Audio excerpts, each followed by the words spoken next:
Hello everyone, Mockrock here, and welcome back to the Signature Move tier list, where we dive into the history of an iconic video game technique, break it apart in a series of trials, and finally, stack it up against the competition. Today's contender comes to us from the best-selling video game of all time and recent Smash combatant, the avatar from Minecraft, genericized to Steve. Steve's gameplay is based around mining and crafting, so either aspect could be considered the contender for his signature move. However, as you begin your adventure by crafting, and mine for the sake of further crafting, Minecraft's crafting system will be the element under scrutiny here. To remain consistent with the Kirby episode, which dove into not only Inhale itself, but also all abilities that arose as a result of using it, we'll be applying the same standards here, meaning that every craftable item will be under review along with the crafting system itself. As a result, this episode will be a much broader exploration of the games as a whole compared to the narrow scope of typical episodes, which also means that Steve will be held to higher standards since he's pulling from more of his toolkit. A bit unorthodox, but for a title focused around sculpting your own vast adventure, it feels appropriate. Let's begin.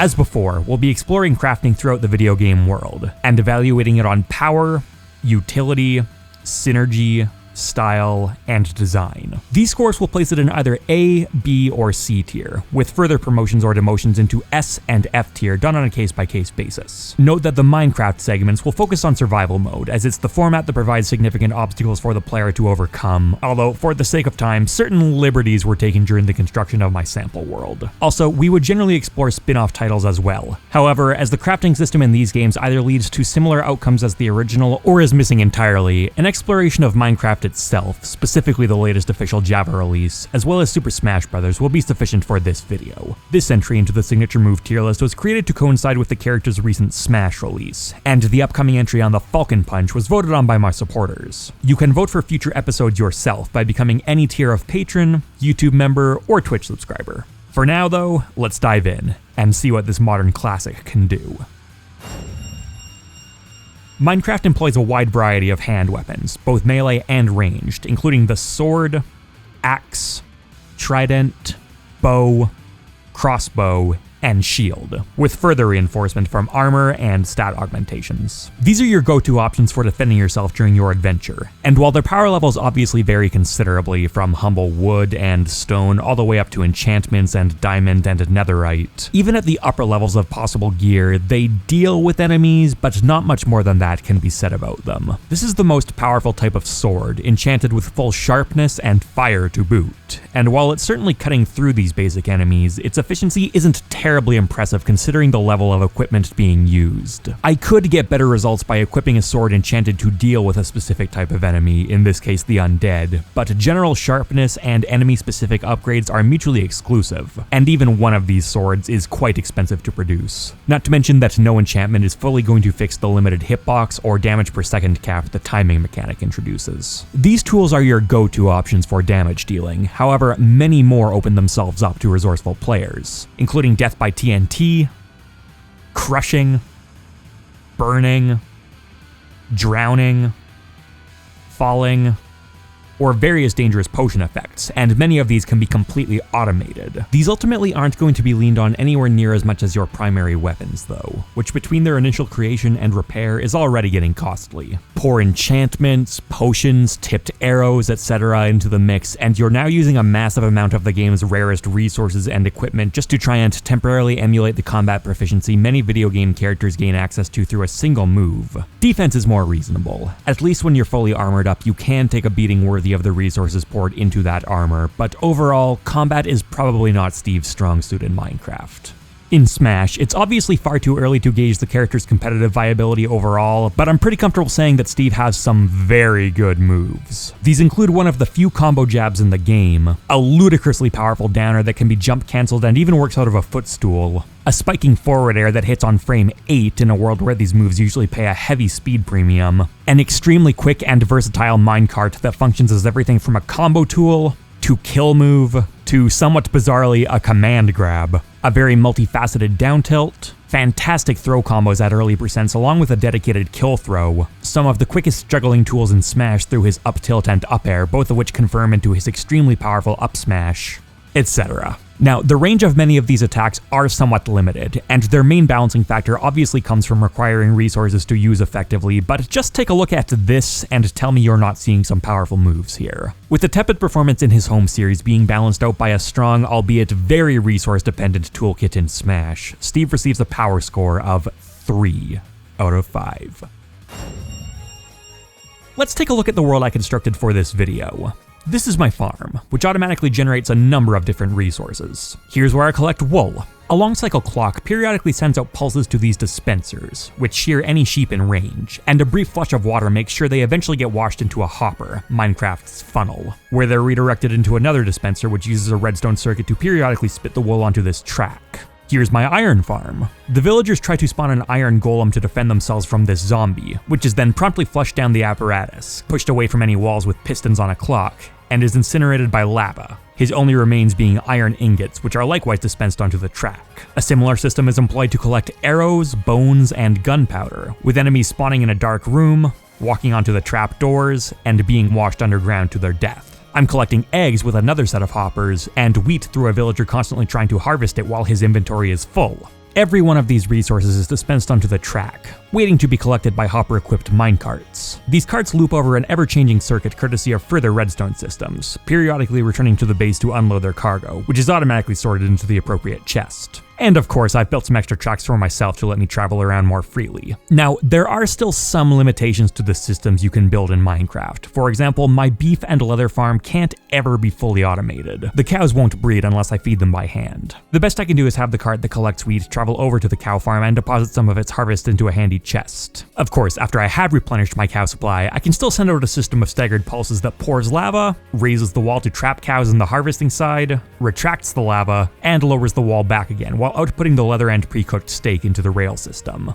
And here's the thing, none of this is even terribly sophisticated by experienced builders' standards. I whipped it up in a couple of days after having not played the game for almost a decade, only briefly referencing established templates for the wheat and iron farms. People have built wildly more efficient farming nodes, functional computers, replicas of every major landmark on Earth, full roller coasters complete with loop-de-loops, TNT cannons. The addition of redstone alone, which imitates electrical circuitry, makes the options available to the player through Minecraft's crafting system genuinely ludicrous. As might be expected, utility in Smash is also very high by that series' standards. Steve's base mobility is nothing to write home about, but items wildly open up his options compared to basically any other character, allowing him to greatly alter his aerial momentum, terraform the environment, employ horizontal burst movement, and even recover in a manner very reminiscent of Brawl's gliding mechanic, which was too strong to bring back for future titles. It's admittedly not nearly that versatile. It does have limited airtime and you can't act out of it until you've landed, but overall, if Steve is given any room at all to set up, his mix-up game becomes phenomenal. It really is as utility-heavy a kit as you could ask for, in either game. And even though Steve's access to multiple moves holds him to a higher standard than previous characters, I have no trouble giving a utility score of 5 out of 5. Synergy is an enormous portion of Minecraft's gameplay, with virtually every craftable item having some form of interaction with other items. Armor and weapons synergize with enchantments, furnaces synergize with ore, minecarts synergize with rails, redstone components synergize with just about everything in some form. Crafting-based game loops are certainly not a concept unique to Minecraft, but even by the standards of these titles, the synergy within this one is exceptional. As for Smash, this may be the single most synergy-based character we've seen in the series. Characters combo games have typically been the basis for their synergy score in Smash, and Steve has a host of excellent combo starters, including the basic sword slash that functions as his jab, forward tilt, neutral air, and buffered forward air, his buffered back air, down throw, down tilt, the minecart, along with the overhead axe swing Steve uses for his up tilt and up air. These last two in particular do their jobs admirably even at a base level, but can be extended much further through smart use of building blocks, allowing for some insanely high damage output. This alone would provide Steve with an excellent score for the Smash portion of this section, but as if he needed more, almost every element of his kit, from normals to aerials to special moves, revolves around some form of synergy. This ranges from the obvious, using your neutral special to power your other moves, to more subtle, like using blocks to better enable your anti-airs, or using down smash to safely trigger TNT. For synergy, Steve receives a score of 5 out of 5. Is it controversial to say that Minecraft isn't visually impressive? Don't get me wrong, the art style fits the type of game it's in, and a lot of the decisions made, small textures, limited animation rigging, minimal polygons, do a good job keeping the resources demanded by the game under control. But ultimately, I'd have to say these visuals are iconic because the game is iconic, not the other way around. Before Minecraft was the juggernaut it became, I heard the game described as ugly more than once, and while I think that's underselling the art direction a bit, in some instances the game can look pretty good. In others, I can see where this opinion would come from. Animation is as bare bones as it can possibly get, and outside of the novelty of mixing 2D sprite work with 3D models, there's not much graphically that hasn't been around since the 80s. And how could there be with such a limited resolution for the artists to work with? This is obviously subjective, but in a section dedicated to showcasing impressive visuals across the entire world of video games, there's not much to latch onto here. Do these tools stand out to you? Of course, they're from the best-selling video game of all time. Would you give them a second glance if you'd never heard of Minecraft? I'm not so sure. Audio-wise, it's a different story. Minecraft has generally fantastic sound design, with everything from closing a door, to placing blocks, to eating roast chicken, having distinctive yet unobtrusive sound effects that occupy pleasant frequencies and push the different variants farther than some games. A good call considering that the player will often be triggering the same sound cue many times in a row. There are what I'd consider to be a few missteps in there though. The anvil in particular has always struck me as just too harsh and too loudly mixed compared to other items.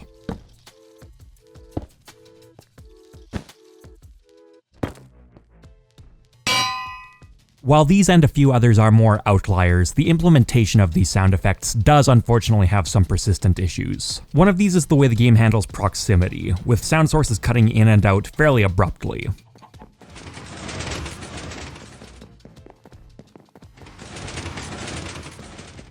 This may well be an optimization technique, but in any case, it's still clearly not ideal. Minecraft also has no handling for multiple instances of the same sound being triggered at once.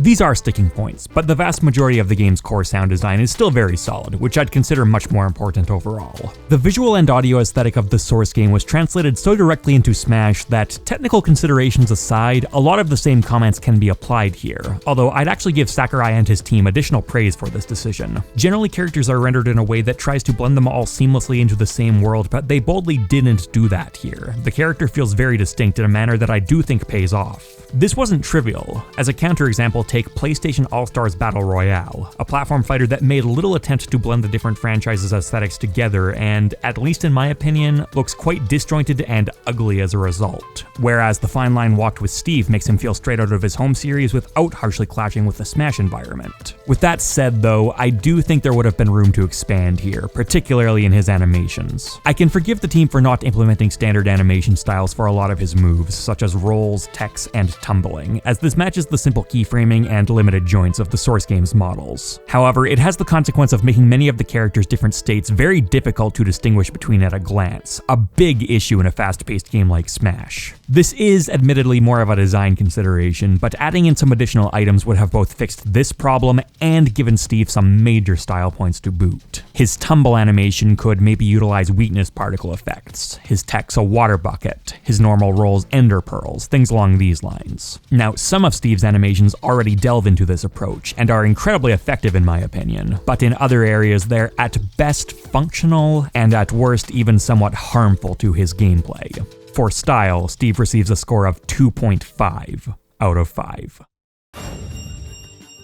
You could easily make a full video series dissecting the design of Minecraft's crafting system, so I'm going to have to vastly oversimplify this section by speedrunning through some of my biggest issues with what's overall a reasonably elegant system. So, I question whether the crafting table item needs to exist at all. If players simply started with a 3x3 crafting grid, I think it would add a bit more convenience while losing essentially nothing of value, since crafting tables aren't capable of, for example, interacting with redstone circuits to auto-craft items. Minecraft also doesn't do a great job communicating its vast possibilities to the player, whether we're talking about the base or expanded functionality of items. What does a redstone comparator do?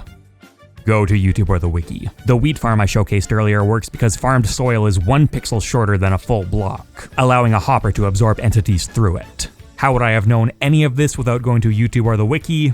I almost certainly wouldn't. Minecraft is popular enough to have thousands of excellent third-party guides and tutorials, but the same design decisions in a less popular title would feel oppressively unapproachable, and the game doesn't get credit for what its players have created. Combat also feels fairly shallow even after a significant overhaul, and some UI and inventory management tasks still feel somewhat clunky despite the included shortcuts. I could go on, but there's one question to ask that's much more important than any other. Does Minecraft's crafting system, along with all that comes out of it, contribute to the game's core concept of exploring a vast world, plundering that world for resources, and using those resources to create whatever your imagination can come up with? To which I have to resoundingly say, yes, it does. Don't get me wrong, Minecraft has flaws in its design, even significant ones in some cases, but these are stumbles rather than deal breakers compared to all the things it gets right. It is freedom incarnate in a video game, as simple or complex as you want to make it, and a vast portion of this springs directly from its crafting system.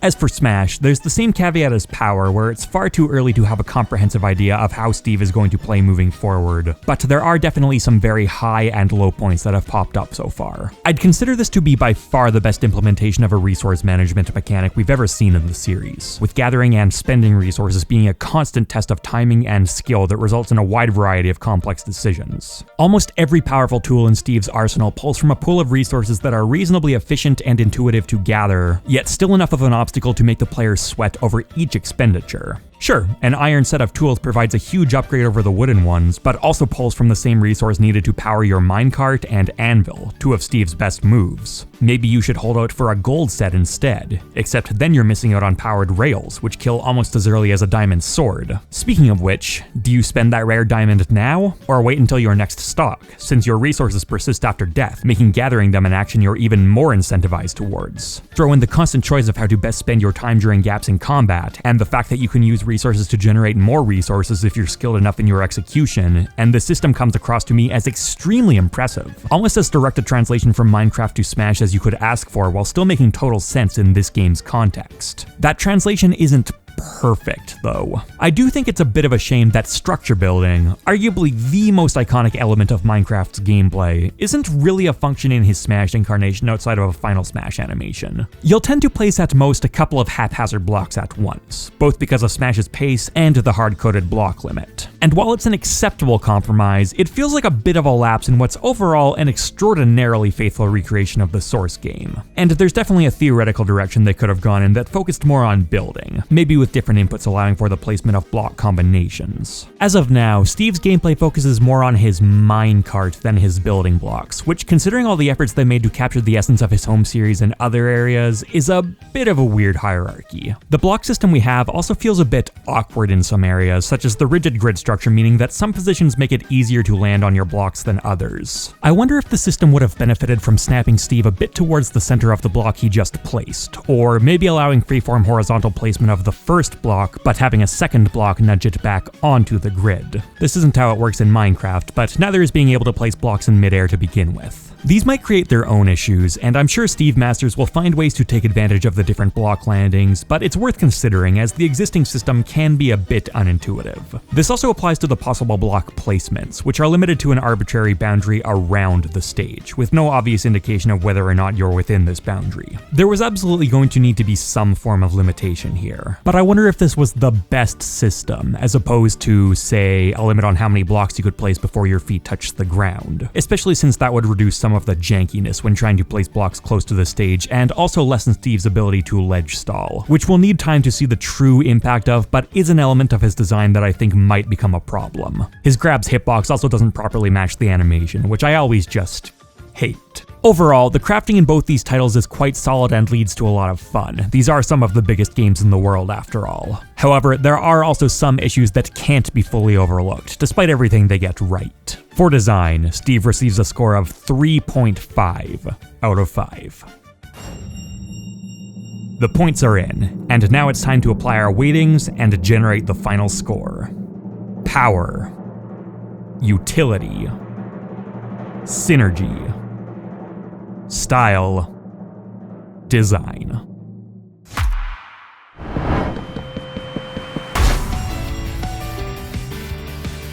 Steve hails from one of, if not the most iconic video games of the previous decade, and his Smash inclusion was the most explosive DLC announcement in a very long time. It's fitting that he'd make a solid home for himself in A tier, the crafting system that powers both his home series and Super Smash Bros., allowing for some incredibly versatile, memorable possibilities. Thanks for watching, everyone, and hey, if you liked it, why not leave a like? As a reminder, you can vote on future episodes of the Signature Move tier list through my Discord server, available to all patrons, YouTube members, and Twitch subscribers. Let me know how you'd score Steve, and be sure to subscribe for more videos like this. Later, people! However, with all that said, there is one archetype that truly lives or dies on this principle far more than any other. The frail, vulnerable, yet cataclysmically powerful glass cannon. First seen in the character's 1992 debut title Kirby's Dream Land, the Happy Puffball has leaned on the ability ever since during his life of eating candy, drifting through the